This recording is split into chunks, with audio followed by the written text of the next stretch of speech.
Hello, how are you? How are my little freaks and geeks doing tonight? It's your main man of the hour, Fricino, and I'm gonna be running this all the way for the midnight hour to keep you creepies awake. All right. Anyways, school's out, been gone for a long time, but now we're all back, and we just want to revolt. Yeah, fuck yeah. Anyways, last time we were back on the radio talking about Five Nights at Freddy's, right? Back in horror.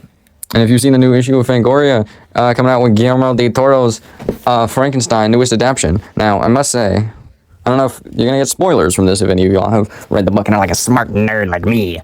However, it is just, simply put, is a lot similar to the book. So all you nerds out there are ready to go, like, yippee! For real, man. But anyways, I love Fangoria, but I'm not here to talk about the news of the horror mags these days. Okay, I'm on to some different ideas, okay? Like, my brain is, like, going back and forth and bouncing, like, doing backflips and shit, and my brain is, like, boom, like that. And so, I was thinking, why not today we talk about one of the greatest things to cross horror? Something both daring, but not sweep you off your feet, fly and lift you off the feet straight towards the heavens. Something both romantic and just beyond your reach as it creeps closer and closer behind you, just like death's overwhelming presence. But at the same time, this creature, if you've read mythology, can tend to be a little sexy. Oh yeah, that's right, baby. Valentine's Day came early. Alright, I'll stop the jokes now. No, I won't. I'm too funny. Didn't you just say I'm not funny? Okay, we're not doing that shit again. But, talking back to this, yes, if you heard me right, we're talking about vampires, baby. If you know your mythology. And, oh boy, this one is kind of, I guess, risky business if you know that. But I'm gonna keep it strictly to mythology here, which even if you are a nerd and have read the original mythology, it's okay. My voice says I'm actually too. And you thought I was just a sexy radio DJ. How dare you? I am done. I'm walking out of this job. Goodbye. No, I'm kidding. But anyways, the whole thing that even if you read the original mythology, like a nerd of vampires, if you thought, oh, the modern world is just too freaky, she's a super freak, no, she's not that freaky, because the original mythology was actually a lot more, like, crazy and a lot more fucking freaky, dude. Like, the stuff that I believe, have you seen the new Nosferatu movie, any horror fans out there? Do you know what I'm talking about?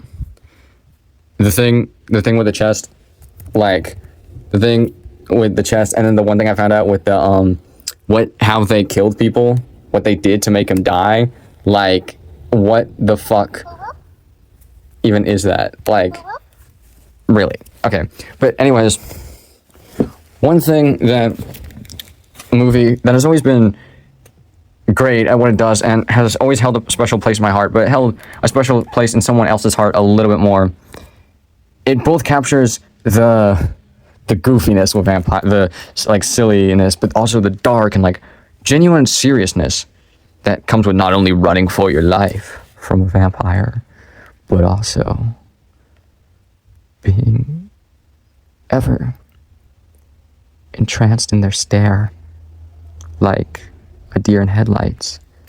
But you're not confused. This is what you want. And been able to pull off, like I was saying, that want to be taken attitude of the romanticism of vampires and the sexiness, whatever. Ooh, freaky. This is gonna be so drama filled. It's not that serious, anyways. But this movie that I am talking about, that holds a special place in my heart, and not just because it's freaky. I'm kidding. To be fair, as far as vampires go, I mean, yeah, it's like has like stereotypical vampire like freakiness and romanticism, but it's not. It's kind of more, they do it in a way where they make it, because the movie's like, as a horror comedy, but like actually done well. It's from 1987. Now old heads know what I'm talking about now. But it kind of turns more the sexy stuff. They make it a bit more. They still keep it genuine, like clean, like genuine, full, unbridled romanticism, and don't make it as freaky. But the little bit more freaky elements, they exaggerate and like fuck with it for comedy. Hooray for comedy! Wow, I really hope they do not put me out of the business. That would be terrible. Then I'd have to quit and just become like a prostitute. See? Even the pans agree with it. I just smacked myself in the head because that joke was so terrible. See, I don't need critics. I am a critic. I live in the shadows. I'm so evil. Mwahaha. Anyways, and you're probably thinking, what the is this dude talking about? We can't swear on the show. I know I already sweared. It doesn't fucking matter. Oh, take that. But you're probably wondering what I'm talking about. Well, movie, of course. Great ass movie, Lost Boys. 1987. Takes place, hometown, baby. No, not hometown. Home state, baby. California, because the town in it is fictional. But filmed around Santa Cruz, which I have visited a lot, and that's where that horror ghost Michael Jackson video is from. Filmed in the Santa Cruz mountains. If any of y'all have been on YouTube for a long time, y'all know what I'm talking about. But let's keep it going on the 411 of this. Okay, so it was directed by the same dude, if you're a movie nerd, which I am, hooray! Then you know about, it was directed by the same dude who made St. Elmo's Fire. Got the dude from Stand By Me, Keith Sutherland, and also has one of the guys from Bill and Ted, and of course, like, the main dude, or like one of the main two brothers, I guess, Corey Haim, R.I.P., like, gone too soon, man, gone too soon. Especially in this movie and like other movies. He's too good, man. He's too good. But great cast, and ooh, you ladies and gay dudes out there in Radioland. This dude, legitimately, from the movie, even with all the fangs and the fucking cartoon Roger Rabbit, like blinding contacts that make it look like he got blood injected into his eye. Even with that, ooh, Zooey Mama, he's still smoking, baby. I'd let him bite me. Hey, whoa, chill. Okay, I'll shut it off now. No, I won't. Sean got control of the sound effects. Anyways, but yeah, this movie I've always watched this movie. My person got me into it, and I've always found it so damn funny. Like, and the premise is really interesting too. It's kind of funny because it's not stupid, what I say, but it's like, if you were watching it to like think of it as like a genuine like vampire movie, I got bad news for you, buddy.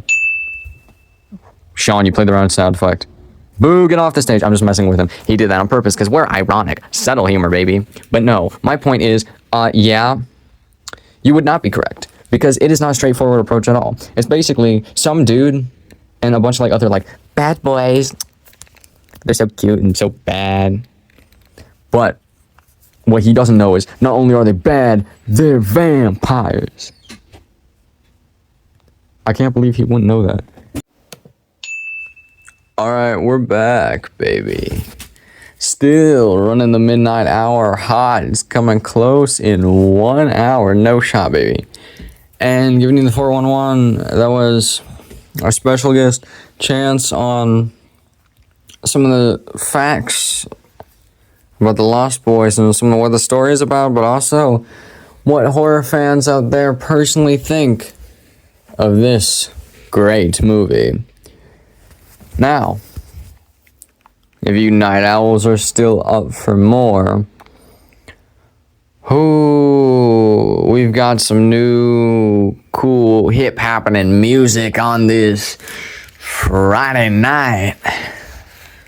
It's not that tough, but it might just be a tough life decision.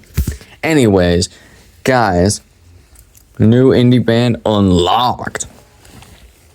Secretly, we have scoured the internet for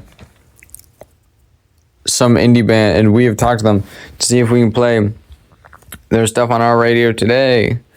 So, would like to introduce you. I don't know why I said that, because, well, it's not like they're in the studio with us. They're totally not in the studio with us, but I'd like to introduce you today to a new band, as a new since like 2022. So they've been around. They're 2023, actually. Never mind that. They've been around for a couple years, but let's see if you guys are interested in this band called Recovering Spaghetti. Now, listen, okay? I know what some of you are thinking, that maybe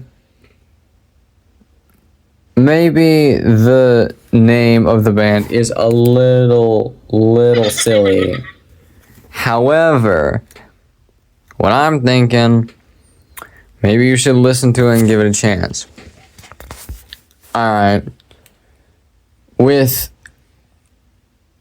Nigel Nutter on the vocals. Guitar by Lexi Perkel. Drum set, baby. Love some underrated drummers out there. You guys seriously do not get paid enough. Respect. Finley Blaine. And on trumpet, Jack Bowen. Anyways, like I said in one of the last installments, I think the very first installment of this, I went on a date, and I've been with that person for a decent amount of time now, and this, from what we've talked about the band, this is a love song, but it's not your traditional love song. It's a traditional love song in the way of the vampire, because when everything gets too loud and existing, it's just exhausting. Sometimes you just want something to sweep you off your feet and fly you away to a far away land. Preferably somewhere where it's a lot quieter and a lot better weather. Anyways, take it away. This one's for you, babe. Take it away, Recovering Spaghetti, with their number one hit, The Rest of Us. Every year you're here in time for dinner and drink your boots. Truly, no one sees you. Every year you're here swinging for the heavens. Sing softly, cold rooms, your sweet singing through. Oh, they will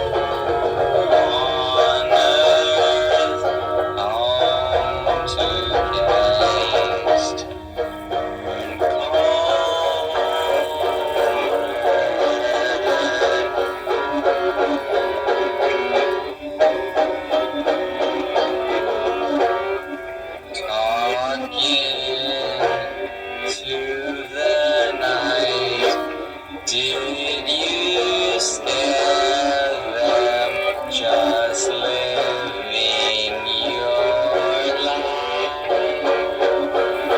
as we fly?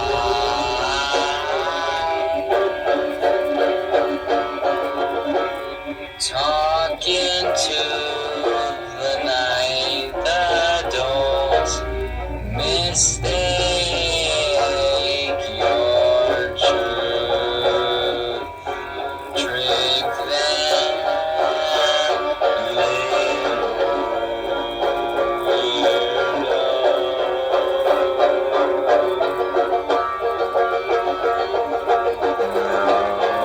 they will shake.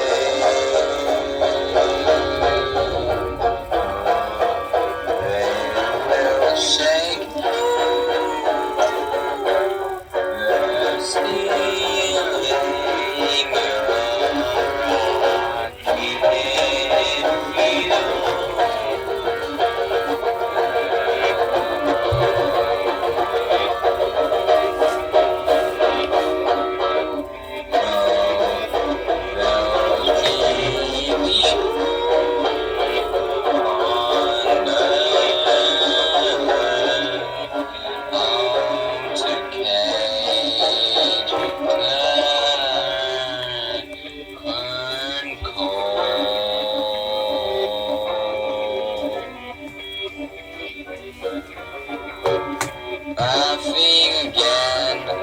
laughing again, shells of old friends we all used to be.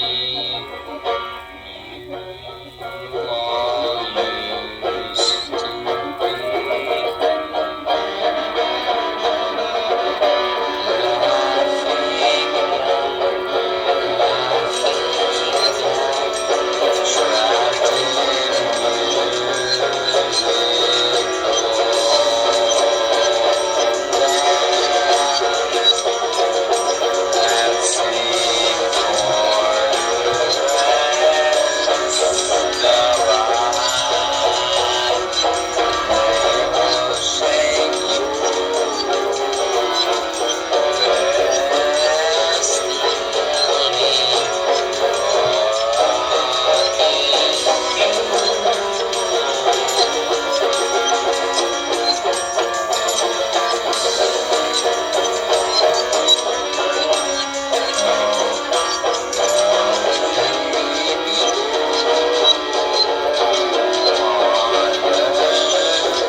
Well, I hope you like that song by, yes, that is again, yes, the band is Recovering Spaghetti.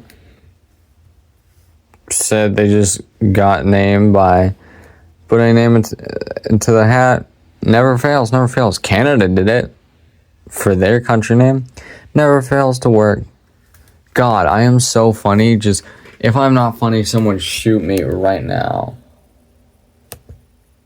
Like, am I really not that funny?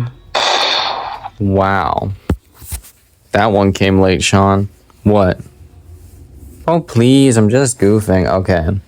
Enough riffing. Anyways,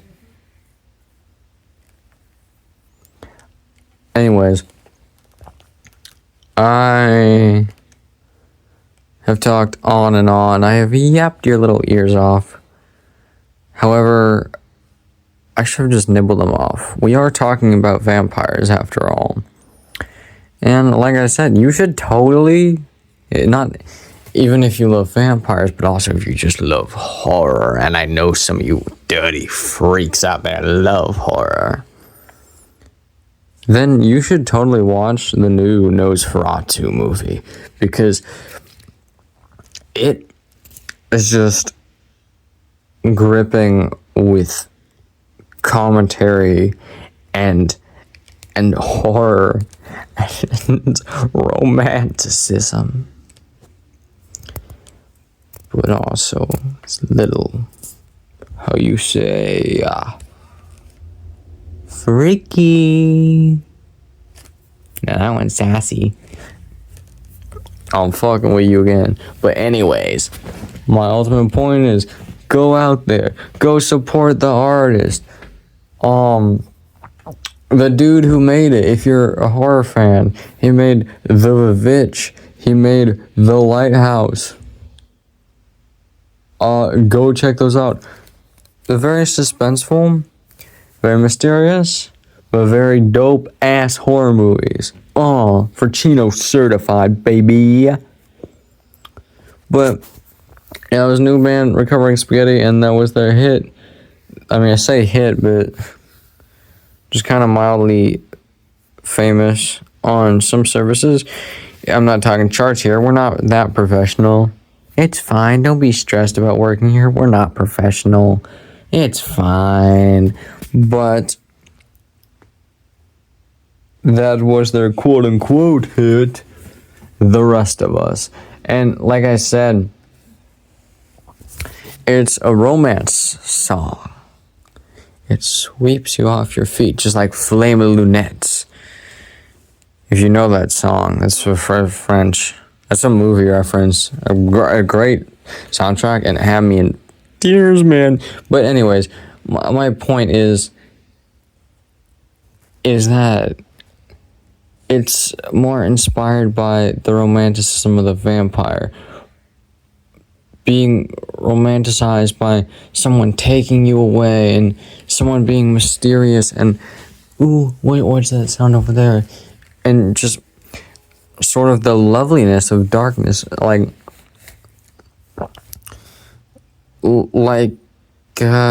oftentimes I think we humans make the mistake of trying to get rid of the darkness when in reality you can only really tell if something is true darkness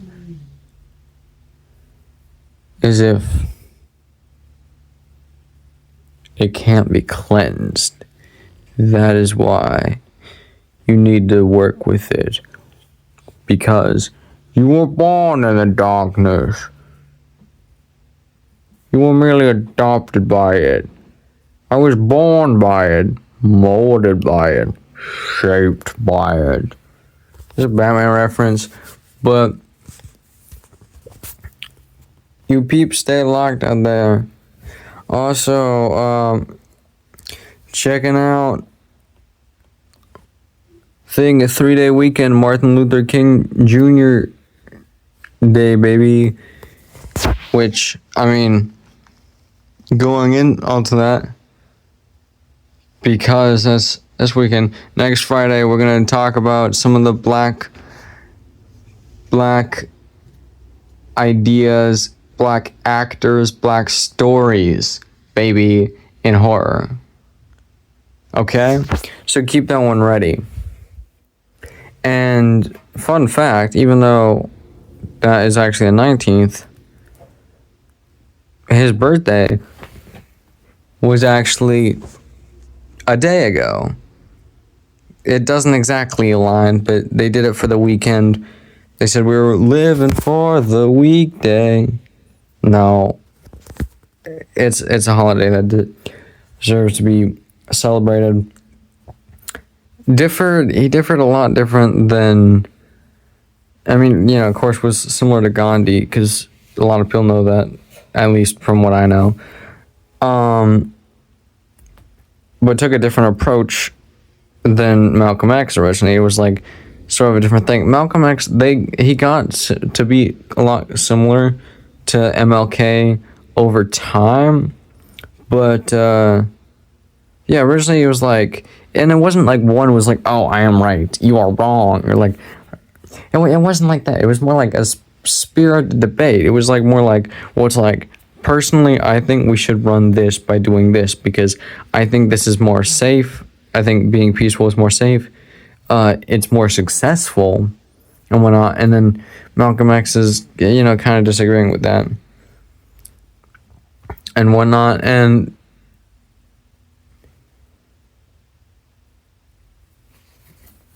it is a shame that both got assassinated, but if you know any of the stuff with that, this is what people have to go through. And not saying like, oh, it's gonna happen anyway, because that mindset sucks. But it's like, you know, like, it's not even surprising by this point, because people have put up with racism their entire lives. Some people, and that's kind of fucked up. But I want to be able to go deeper into that next week. So, you night owls, you should definitely stay awake for some interesting commentary, and maybe you might find something interesting. Plus, that'll give me a chance to quote, well, two things. One from Nelson Mandela and the other one from Morgan Freeman. Both great people.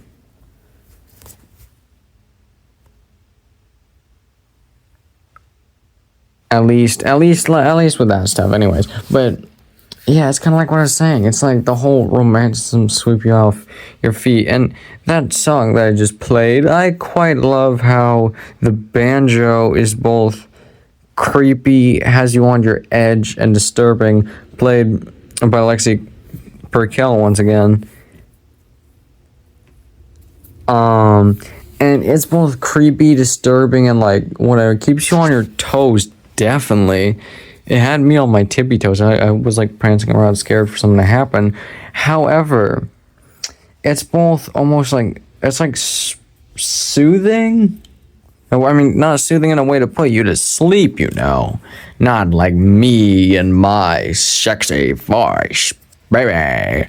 Not funny anymore, but it's a different type of soothing. It's like almost like de-stressing from a long day, like telling someone about your day to de-stress. It's very lovely. It's very like, it's still kind of mysterious, but it's like in a way that like makes you like feel it's like mysterious, but in a way that you don't think you've ever been able to feel before. It's like a whole new brand of mysterious, and that brand it'd probably be Mysterios. The new brand of Mysterious coming to a store near you.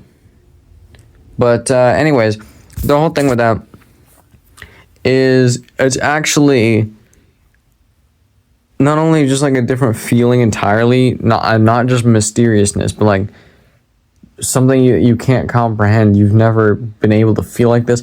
Like it's almost like when people like are like really down on their luck, but then they find the person their dreams or whatever. Sometimes it's like, or if they're not down on their luck and maybe they just have been in and out of relationships, and then they find someone who's like they really love, and it's like that type of feeling of love. It's still feeling love, but it feels love in a way that you didn't think could be a feeling. You know what I'm saying, right?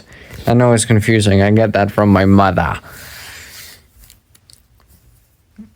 Well, that's also where I get my vampire obsession, because, well, I mean, some things, if you want to get more into detail with sexual psychology and all that, and I'm going to do a whole episode on the queer side of horror, probably more closer to June. I mean, you know, because the obvious reasons, because Pride Month.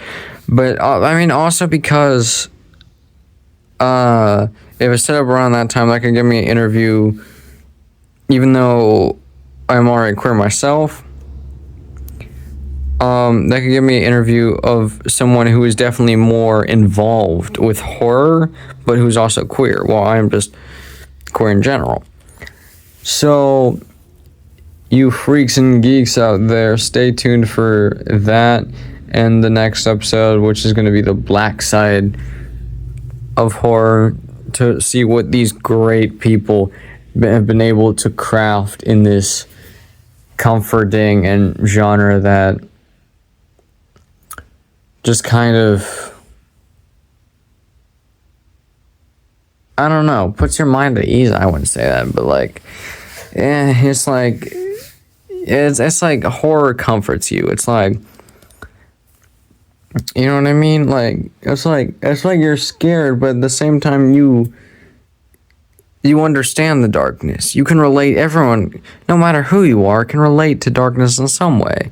And I get that, but anyways, the whole thing with that, yeah, it's like going into more of the sexual psychology of it, like I was gonna say before, one of the whole thing with queer people and like myself. Yes, I am a narcissist. Hooray! That's why I always take selfies of myself. Girly pop, stop.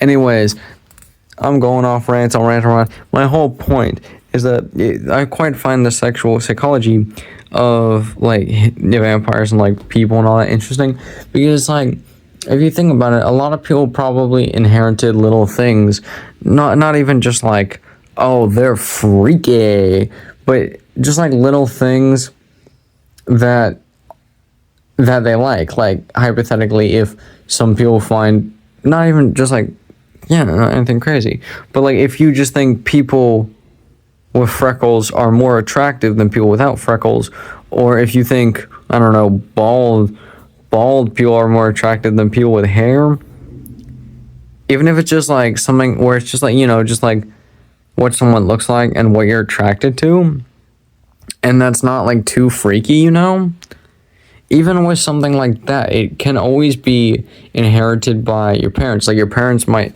have a similar thing to that, and I find that kind of interesting, because if you've seen The Lost Boys, the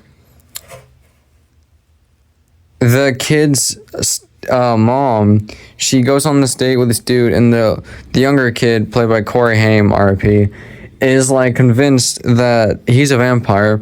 There's vampire hunters, they're convinced. They try every test on him, doesn't work. They find out that maybe he's not the main vampire, maybe this other dude is. They kill that dude, and it's like, oh, plot twist, wait, why is everyone still a vampire though? Plot twist again, that vampire that they switched their mind and thought was the main vampire was actually the main vampire's son, and the main vampire was dating their mom, so he could turn her into a vampire and be with her forever. How romantic. Anyways, the whole thing with that, it shows how a lot of that stuff can come from people's parents, and how with not even just with once again, not even just people being freaky, but like most people in general being afraid to talk about what they're attracted to. And it's, well, I mean, I don't know about, you know, other countries in general as much, but I'm strictly talking where we are in the US and everything. And, you know, it's very taboo. And I was thinking that you know, if that stuff is like, can be so inherited from people's parents, and that like on the grand scale, what you're attracted to and what you're into, you really don't have it. You don't really have as much free will on it. I'm not saying it's permanently decided, but like, it's like the psychology, it will always affect like why you are like that and whatnot. And so if you really think about it, I don't think it should be that taboo, and that's what I like about vampires. The romanticism, but yes, the romanticism, definitely, but also the little bits of freakiness that are just wrapped in it, like the vampire's cape, are also kind of comforting, and makes it feel less taboo. It makes it feel safe to talk about. It feels like I could be honest, even though vampires are dangerous and fucked up and fucking scary, and I need to run away. I need an adult help. They also make it feel less taboo. I feel like I could literally say anything to a vampire. Like, I feel like you could be totally honest and with them, and I think that's why so many people are in love with vampires. Anyway, freaks and geeks, it's been running strong, but wowee, man, it's been going on like crazy. So hopefully I'll see you guys next week to talk about the black side of horror. Alright, this is your main devil of the hour, Fricino, tuning off. Soon to be a classroom near you.